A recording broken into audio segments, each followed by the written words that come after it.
Y también tengo que darles permiso. 1 de septiembre, literatura latina, segunda parte. Permitir grabar. Permitir.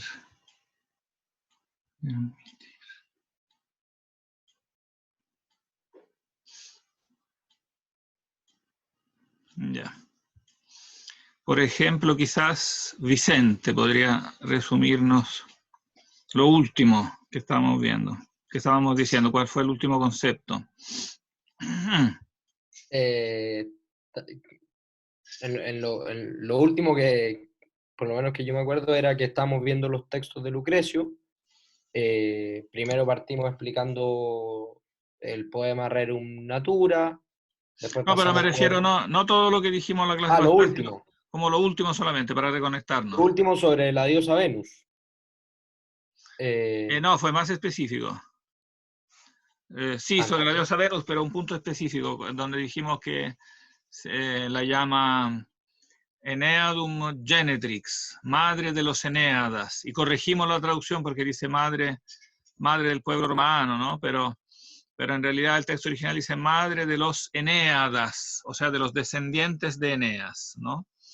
Y eso lo conectamos con eso, todo ese discurso que hace sobre el momento presente, ¿no? De la patria. ¿Qué pasa en este momento presente?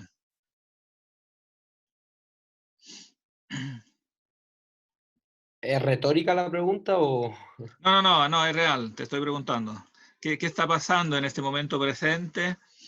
¿Y qué dijimos de eso? ¿No? Dijimos que eso es un poco no muy ortodoxo desde el punto de vista epicúreo, estrictamente, ¿no? Que hay un elemento aquí que es como específicamente más bien romano, donde como que el epicureísmo en Lucrecio también asume estos colores patrióticos, diríamos, en esto no es ortodoxo, porque el epicureísmo en sí no es patriótico, más bien refleja un ideal, una mentalidad de tipo como universalista, donde no se preocupa uno por los destinos de una patria en particular, la patria es como más bien el mundo, ¿no? Y el sabio epicúreo está preocupado de su propia serenidad, su propia tranquilidad al máximo de su grupo de amigos, un grupo muy restringido, ¿no? De sabios, de amigos que conversan, que se dedican a los placeres de la vida físicos y también los placeres de la amistad, la conversación, ¿no? Pero es más bien algo volcado a lo privado. En cambio aquí, lo que yo estaba subrayando es que hay algo específicamente como romano y patriótico, porque en este poema, o sea, en el comienzo del poema, que es muy importante, el poeta hace propiamente una oración a estas fuerzas divinas, ¿no? Aunque entendida simbólicamente, todo lo que uno quiera, para que se preocupen por la patria, o sea, precisamente en contra de la negación epicúrea de que ninguna fuerza externa se preocupa de los dramas humanos, de las vicisitudes humanas, ¿no? Todo lo contrario, aquí se hace una oración para que estas fuerzas, Venus, etcétera, Marte, ¿no? Se preocupen de darnos la paz. Tú solo a los humanos puedes hacer que gusten de la paz tranquila, ¿no? Puesto que las batallas y combates dirige Marte. O para ponerlo en el contexto, ¿qué guerras son estas? Ustedes que acaban de hacer su protocolo de historia, ¿por qué habla de guerras? ¿Qué guerras son estas de estos años? Estamos en los años como 60 y 50. Y recién que había caído la República por estas guerras que habían sucedido y que esta suerte de oligarquía conformada por los latifundistas estaban peleando por el poder y empezaron los triunviratos y... Sí, ¿en qué triunvirato estamos aquí más específicamente?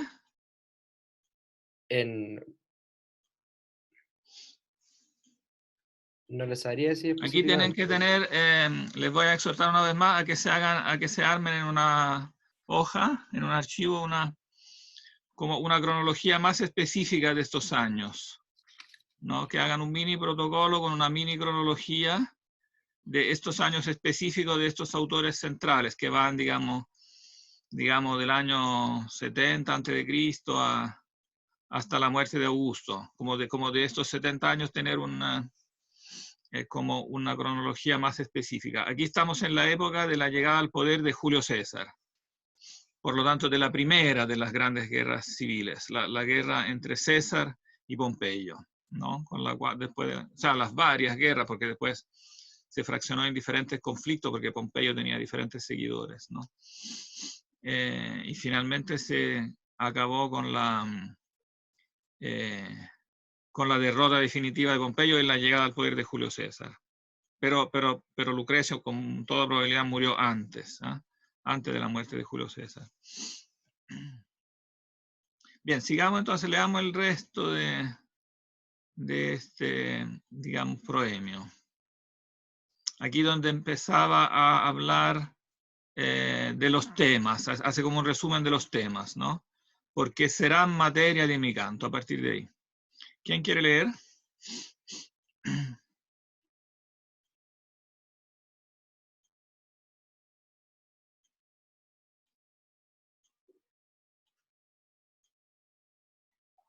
¿Voluntarios para leer?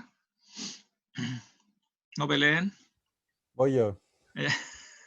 Ya. Porque serán materia de mi canto, la mansión celestial, sus moradores. ¿De qué principios la naturaleza forma todos los seres? ¿Cómo crecen? ¿Cómo los alimenta y los deshace? Después de haber perdido su existencia, los elementos que en mi obra llamo la materia y los cuerpos genitales y las semillas, los primeros cuerpos, porque todas las cosas nacen de ellas. Pues la naturaleza de los dioses debe gozar por sí con paz profunda, de la inmortalidad, muy apartados de los tumultos de la vida humana, sin dolor, sin peligro, enriquecidos por sí mismos, en nada dependientes de nosotros. Ni acciones virtuosas, ni el enojo y la cólera les mueven.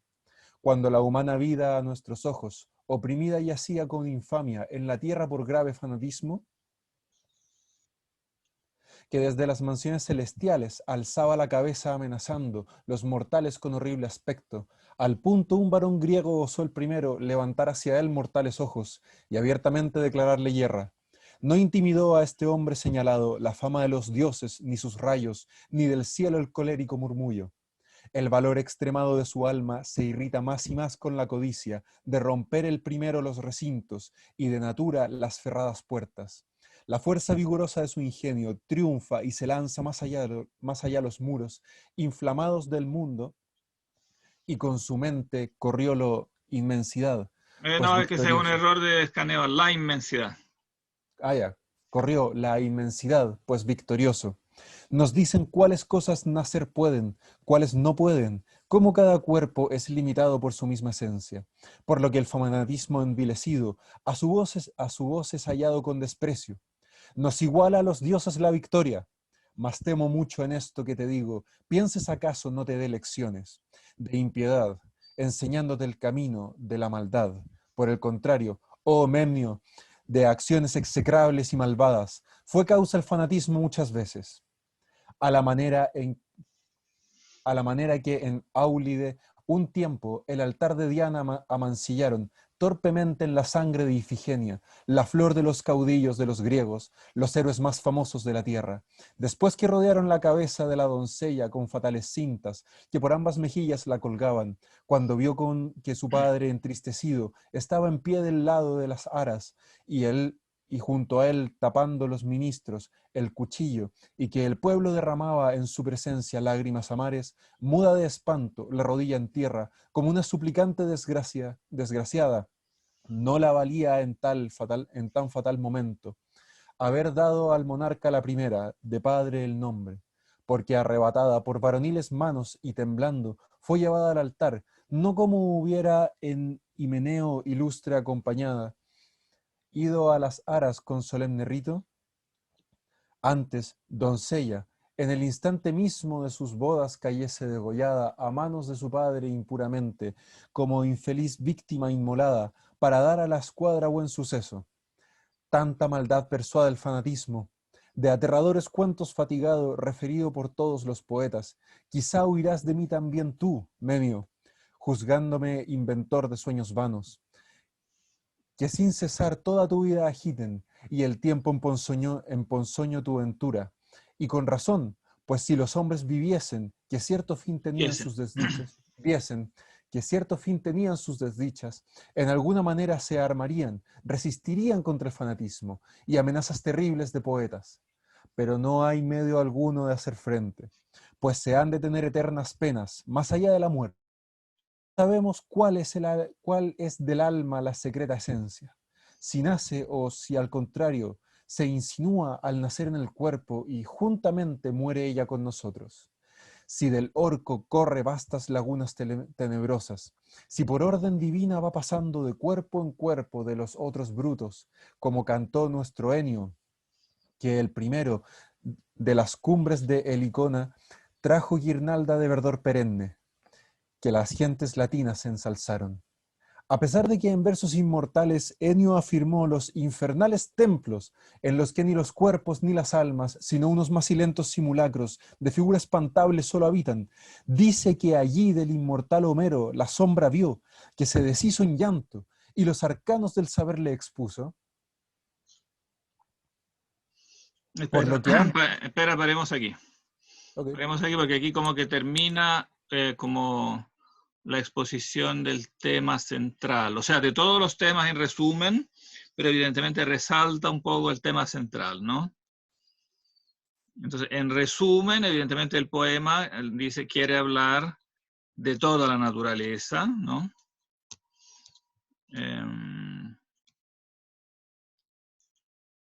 De qué principios la naturaleza, primero los dioses, ¿no? Serán materia de mi canto la mansión celestial, sus moradores, y después de qué principios la naturaleza forma a todos los seres. ¿Cómo funciona la naturaleza? ¿No? Los principios, es una palabra técnica de la filosofía griega, arge, en griego, traducido al latín principium. Entre paréntesis, los romanos hasta esta época no tenían un vocabulario filosófico, de manera que Lucrecio, sobre todo Cicerón, bueno, Cicerón y Lucrecio son los dos autores latinos que se enfrentan con la tarea de traducir el vocabulario filosófico del griego al latín, ¿no?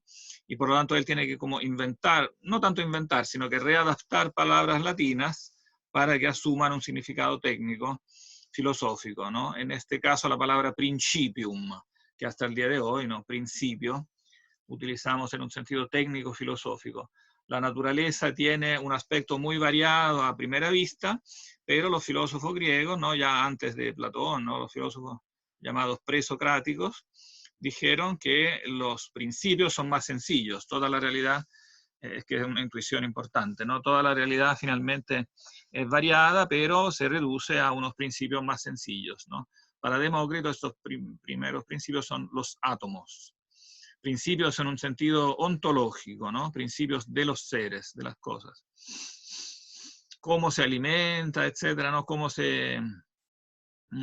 la naturaleza se reproduce, cómo todas las cosas nacen, etcétera.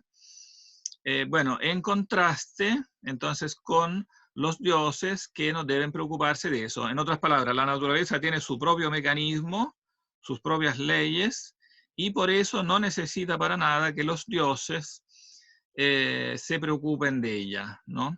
Aquí hay, bueno, hay un concepto filosófico, diríamos, correcto en parte, ¿no? O sea, la idea de que Dios, si es alguien superior al hombre, si es perfecto en algún sentido, ¿no? La divinidad entonces tiene que gozar paz, felicidad, inmortalidad, ¿no? Entonces aquí hay, digamos, una intuición teológica correcta, que ya los filósofos habían reflexionado antes de Epicuro, que contrasta un poco con los dioses, evidentemente, de la religión tradicional, por ejemplo, los dioses de la Ilíada, ¿no? Que están continuamente peleando y pelean incluso por los hombres y contra otros hombres, se involucran en las guerras humanas, etc. Todo esto ya los filósofos antes de Epicuro habían dicho no se adapta al verdadero concepto de la divinidad. Por eso empieza en todos los filósofos griegos una crítica ¿no?, de la religión tradicional. También Platón, por ejemplo, nos critica a estos dioses de la religión tradicional. Incluso Platón en su República quiere prohibir que se lea, por ejemplo, la Ilíada, se lean poemas donde los dioses son presentados de esta manera demasiado antropomorfa, ¿no?, de que no se condice con la verdadera naturaleza divina. Y bueno, pero Epicuro en cambio saca la consecuencia de que los dioses simplemente no se preocupan de los hombres para poder mantener esta característica propia de la divinidad, que es la paz, la tranquilidad, la felicidad, la inmortalidad, etc. Y por eso tampoco se enojan, ¿no? Porque si se enojaran cuando nosotros nos portamos mal, tampoco podrían ser felices, ¿no?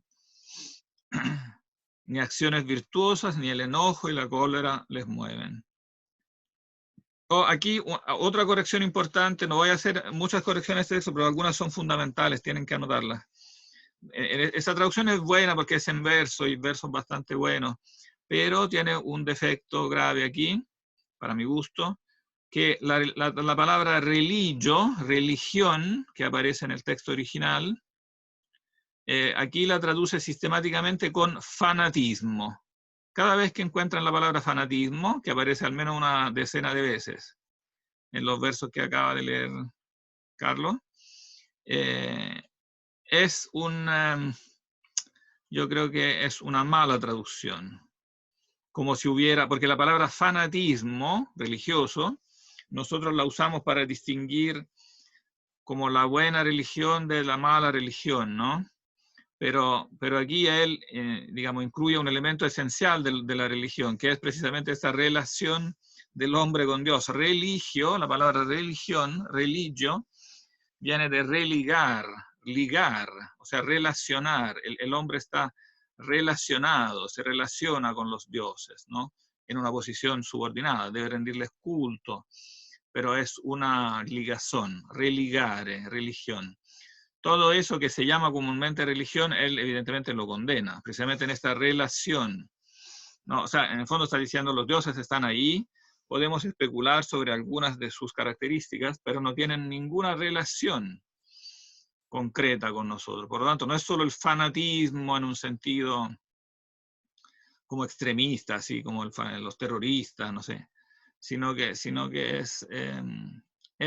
sería más correcto traducir con religión, respetando etimológicamente lo que quiere decir Lucrecio, ¿eh? Claro que también le agrega un matiz de fanatismo, no es que esté totalmente equivocada la palabra, pero es más amplio que lo que nosotros entendemos con fanatismo. Bueno, el que combatió la religión en el sentido tradicional, entonces fue este varón, un varón griego, al punto un varón griego osó el primero levantar hacia él mortales ojos. ¿Quién es este varón griego? A este punto debería ser claro. ¿Quién es? ¿A quién se refiere? No lo menciona, pero es evidente por todo lo que hemos dicho.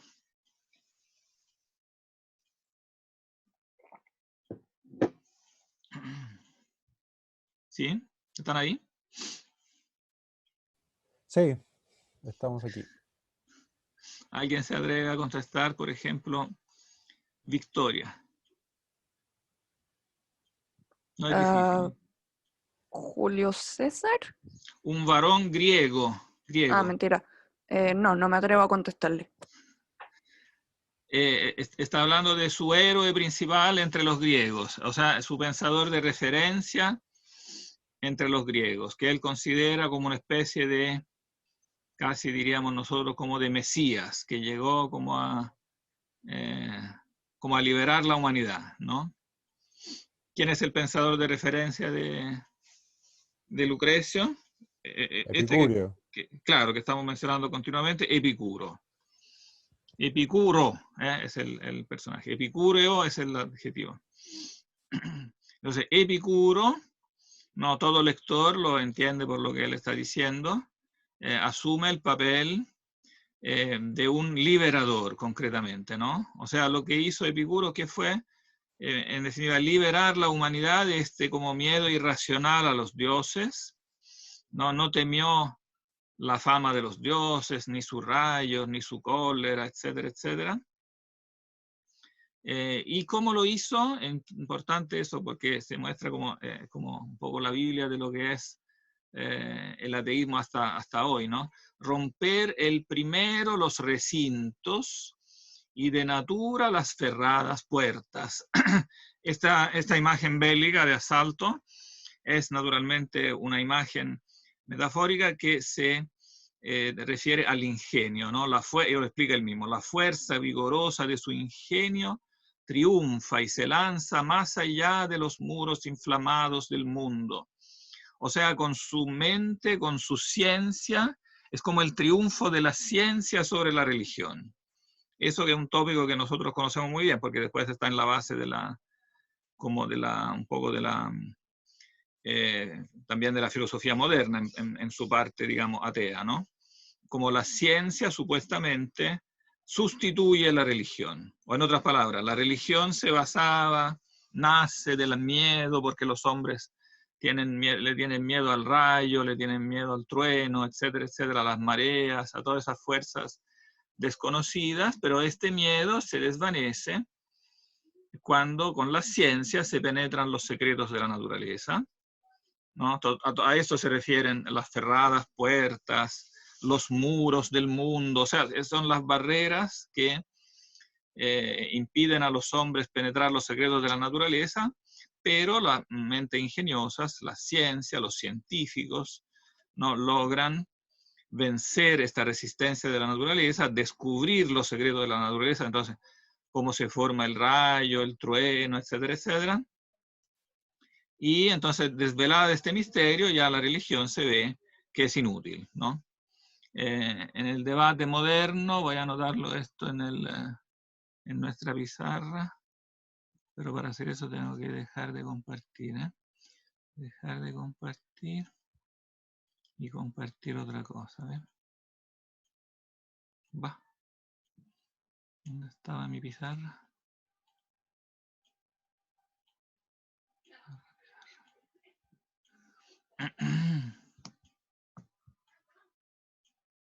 Se me fue la pizarra.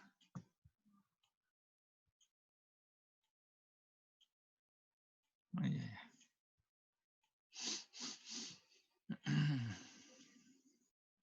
Ahí está.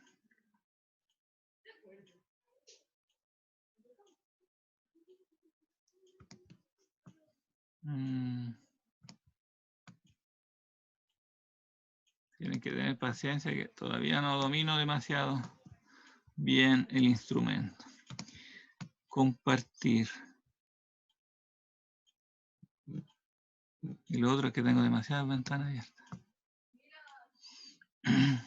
Va, no quiere salir. Mostrar todas las ventanas. Nah, no me sale. Voy a ponerlo en el chat nomás.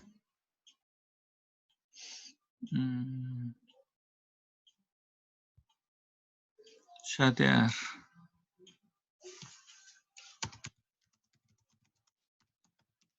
God of the Gaps. Esta es la fórmula que digamos que traduce un poco la idea aquí que tiene Epicuro y Lucrecio, ¿no?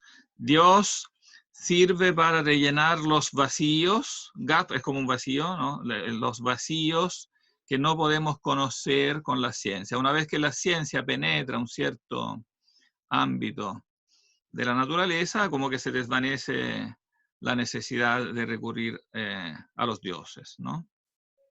Evidentemente, lo que se tiene en mente aquí es importante entender que la crítica teológica que hace aquí Epicuro y Lucrecio, evidentemente es una crítica que afecta a los dioses como son concebidos en el paganismo antiguo, no al dios de la filosofía como es el que tiene en mente Platón, ¿no? Va, compartir. Esto es importante entenderlo porque también es propio del debate moderno, el moderno ateísmo que combate con estos mismos argumentos, exactamente los mismos, de Lucrecio, también no se da cuenta que lo que está refutando son los dioses del paganismo antiguo, no los dioses de la filosofía desarrollada. como la de Platón o la que después desarrollarán los filósofos cristianos, Santo Tomás de Aquino, etc. Ese Dios no lo conocen los físicos, ni los físicos antiguos como Demócrito, etc., ni tampoco los físicos modernos, ¿no? No lo han estudiado, no se lo han explicado, ¿no? Y por lo tanto no lo conocen. Combaten contra la religión pensando que la religión se reduce al concepto de Dios propuesta por el paganismo antiguo.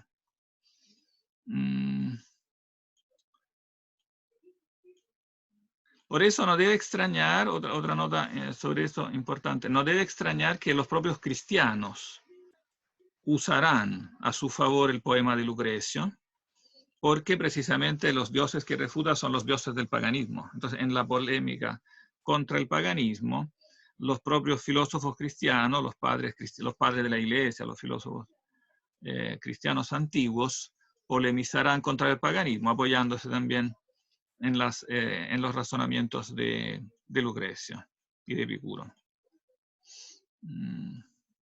Bueno, aquí aparece también otro clásico de la crítica contra la religión, ¿no? El hecho de que se han dado crímenes, ¿no? ¿Cuál es el crimen? Como crimen es el nombre de la religión. ¿Cuál es el crimen que aquí se detalla largamente? Este de Áulide, Ifigenia, eso seguramente lo vieron en literatura griega, ¿no? ¿De qué relato se trata aquí? ¿Alguien lo puede resumir? Sí, cuando Agamenón sacrifica a su hija para calmar los vientos. Claro, Agamenón que se encuentra, relátalo un poquito más, ¿en qué situación se encuentra? Habiendo sido convocados los soldados para comenzar la campaña contra Troya, el viento y la tempestad no le permitían a Agamenón zarpar, y desesperado por tener que mantener al ejército, llegó a la conclusión a través de un adivino que sacrificando a su hija Ifigenia podría calmar el clima y poder zarpar. Exactamente, exactamente. Interesante que, no sé si lo vieron cuando vieron este relato de Ifigenia, quizás no, hay en la Biblia un paralelo muy cercano a este relato, que también evidentemente es una crítica implícita, digamos, a esta manera de entender la religión, ¿no? Hay un personaje que al vencer, en el libro bíblico de los jueces, hay un personaje, uno de los jueces, que al volver de su campaña victoriosa, donde había prometido sacrificar a la primera persona con que al primer ser, seguramente él se imaginó un animal, ¿no? Al primer ser con que se encontrara al volver a su casa, resulta que al volver a la casa, en cambio, corre su hija hacia él, ¿no? Y entonces él se encuentra obligado, cree que se encuentra obligado a sacrificarla, y efectivamente la sacrifica, ¿no? Cosa que evidentemente después los escritores posteriores, los escritores, digamos, judíos y después cristianos, criticarán como una mala aplicación, ¿no? Él mantiene esa promesa de una manera como incorrecta, errónea. Pero interesante porque es casi igual la historia. Y bueno, entonces la descripción de todo eso es famosa. Ustedes la han leído seguramente en Esquilo, ¿no? Sí. Bien. Tanta maldad persuade la religión, ¿no? Pero desde entonces hasta hoy es uno de los argumentos clásicos, ¿no? Del repertorio ateo, ¿no? La religión es mala porque también ha persuadido a algunos a este tipo de delitos.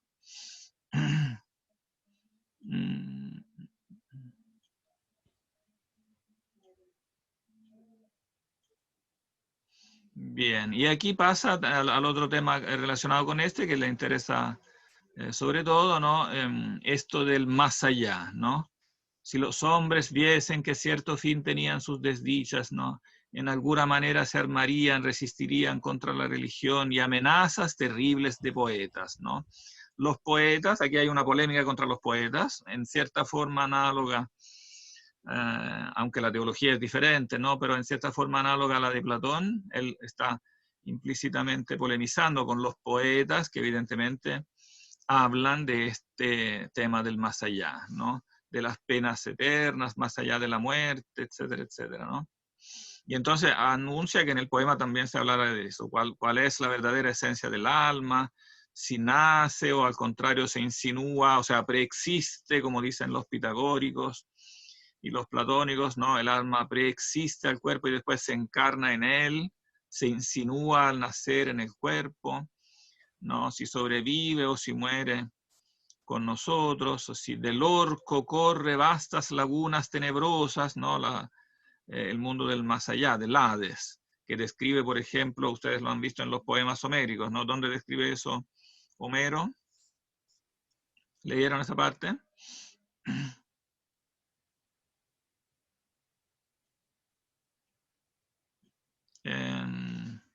¿Alguien contesta? ¿Leyeron esa parte donde se habla del Hades y del más allá? ¿Dónde habla de eso Homero? La Odisea con el descenso a los infiernos. En la Odisea con el descenso a los infiernos. Ulises, ¿no? Bueno, no sé si es exacto hablar de un descenso, porque nosotros lo imaginamos como un descenso. En realidad los muertos son evocados, ¿no? Son evocados por un sacrificio y él conversa con los muertos, ¿no? Y es una, digamos, es la idea tradicional, digamos, griega del más allá, está del Hades, pero a esa aquí inmediatamente Lucrecio hace seguir una idea más moderna, que se va difundiendo cada vez más también en Italia, sobre todo en el sur de Italia, que es griego, y después de ahí pasa a los romanos, la idea de la metempsicosis pitagórica, ¿no? Que el alma preexiste al cuerpo y que después se encarna y después va pasando de cuerpo en cuerpo, como dice acá. Por orden divina va pasando de cuerpo en cuerpo de los otros animales, de los otros brutos, y no deja de mencionar algo muy importante literariamente, es que un, diríamos, representante fundamental de esta doctrina pitagórica en Italia había sido el más grande de los poetas épicos que había tenido Roma hasta la época, que era Ennio. Ennio, que era originario del sur de Italia, después de la conquista romana del sur, se hace ciudadano romano y canta entonces en latín, que no era su dialecto originario, porque él era de una ciudad meridional, tenía su dialecto, pero se naturaliza romano, escribe en latín y prácticamente es el primero de los grandes poetas épicos romanos. Nosotros lo mencionamos a la pasada como antecesor de Virgilio, es el primero que escribe un poema épico que se llama Annales. Annales, no los annales, es decir, una narración histórica, ¿no? O sea, una épica, pero histórica, que narra toda la historia romana desde el comienzo, pero que en su trasfondo teológico, metafísico, tiene la doctrina pitagórica, ¿no? Él entonces conoce la filosofía griega, en particular conoce el pitagorismo, y por eso dice que, bueno, primero le hace un homenaje diciendo que es el primero, o sea, el primero de los romanos, ¿no? Que de las cumbres amenas de Helicona, la montaña donde estaban las musas en Grecia, ¿no? Trajo guirnalda de verdor perenne que las gentes latinas ensalzaron. O sea, fue la primera gran gloria literaria de los romanos. Por eso Ennio es muy importante. A pesar de que nosotros lo conocemos muy poco, porque nos han llegado solamente fragmentos, ¿no? Pero tenemos fragmentos suficientes para ver que efectivamente fue un autor importante. Y bueno, en sus versos inmortales, Ennio afirmó los infernales templos, o sea, habló del lugar del más allá, en los que ni los cuerpos ni las almas, sino unos macilentos simulacros de figura espantable solo habitan. Entonces habló del más allá, pero también habló de la metempsicosis. En concreto, en el proemio de su poema, Ennio se presenta algo así como la reencarnación de Homero. O sea, el propio Homero no solo vio la sombra de Homero, sino que él dice explícitamente que Homero de algún modo se reencarna en él, ¿no? Entonces utiliza también esta doctrina pitagórica de la reencarnación para presentarse como el nuevo Homero, ¿no? El que en Roma va a encarnar la cumbre de la poesía épica. Y lo logró, después con el tiempo, sin embargo, fue sustituido por Virgilio, por lo tanto salió, digamos, de la canon obligatorio de lectura porque fue, después le ganó, diríamos, el poema de Virgilio, ¿no? Además que el poema de Ennio, en cuanto a la lengua poética, muy pronto, con el desarrollo rápido de la literatura latina, entre el siglo II y el I a.C., sonaba muy arcaico. Ya no era el latín que se hablaba ni que se escribía, el latín evolucionó en esa época y por lo tanto, el latín literario también, y por lo tanto fue después, también por ese motivo, sustituido por Virgilio, que escribe en un idioma más moderno, diríamos.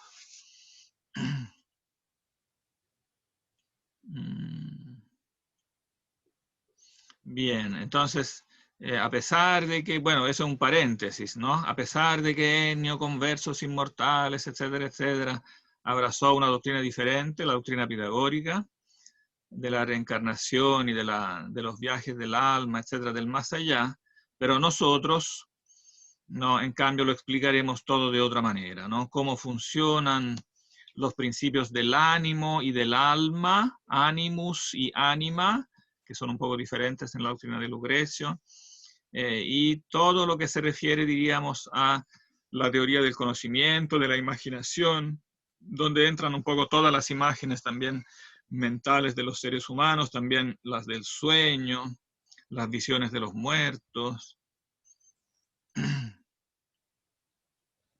Bueno, finalmente hace también su confesión como lingüística, claro.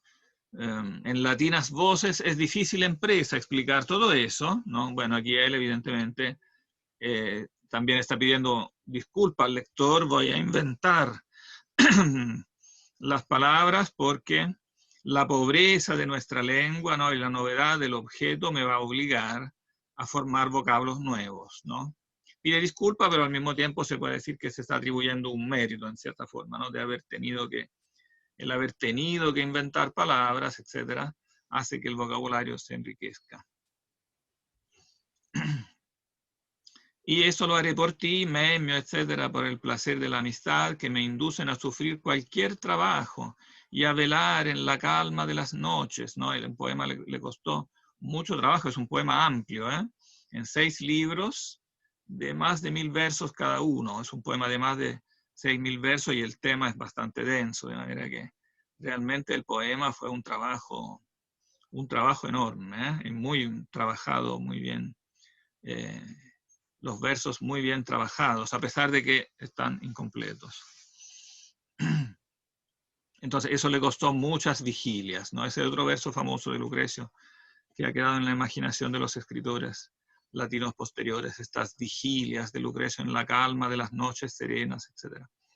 Buscando de qué modo y de qué verso puede en tu mente derramar las luces que todos los secretos se descubran, ¿no? Pero el efecto es derramar luz en la mente, ¿no? Iluminar la mente, es como una misión religiosa que él se propone, iluminar la mente de los hombres a la verdad, a la verdadera doctrina.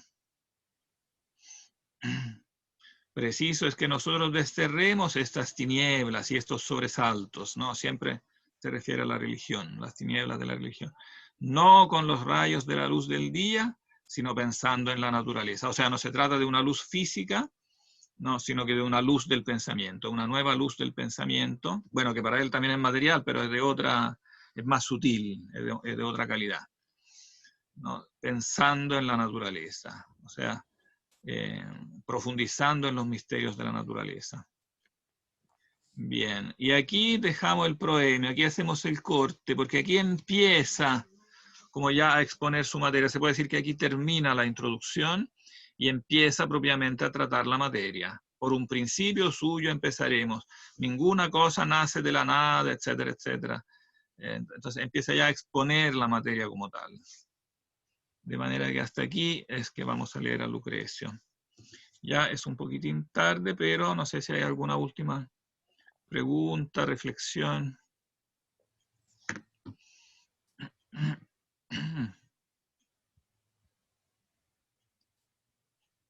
¿No? Ya están cansados ya. Bien. Entonces, vamos a terminar aquí con Lucrecio. Esto es como una exposición. Esta exposición, por ejemplo, de Lucrecio puede servirles como de ejemplo de lo que tendrían que hacer ustedes, como preparar una clase sobre un autor eligiendo una página. Aquí yo introduje como 10 minutos el autor, ¿no? Y después pasé a leer el texto y comentarlo. Ese es básicamente el trabajo que tienen que hacer. Como ven, se necesita tiempo, porque hay que leer el texto, entre que uno lee, comenta, etc. No es algo tan corto, porque incluye una lectura de, claro, en este caso 150 versos, ¿no? Y eso entonces tendrían que preparar. Bien, los dejo entonces descansar. Y la próxima vez seguiremos con nuestro amigo Virgilio. Bien, que esté muy bien entonces. Cuídese, profe. Gracias. Chao.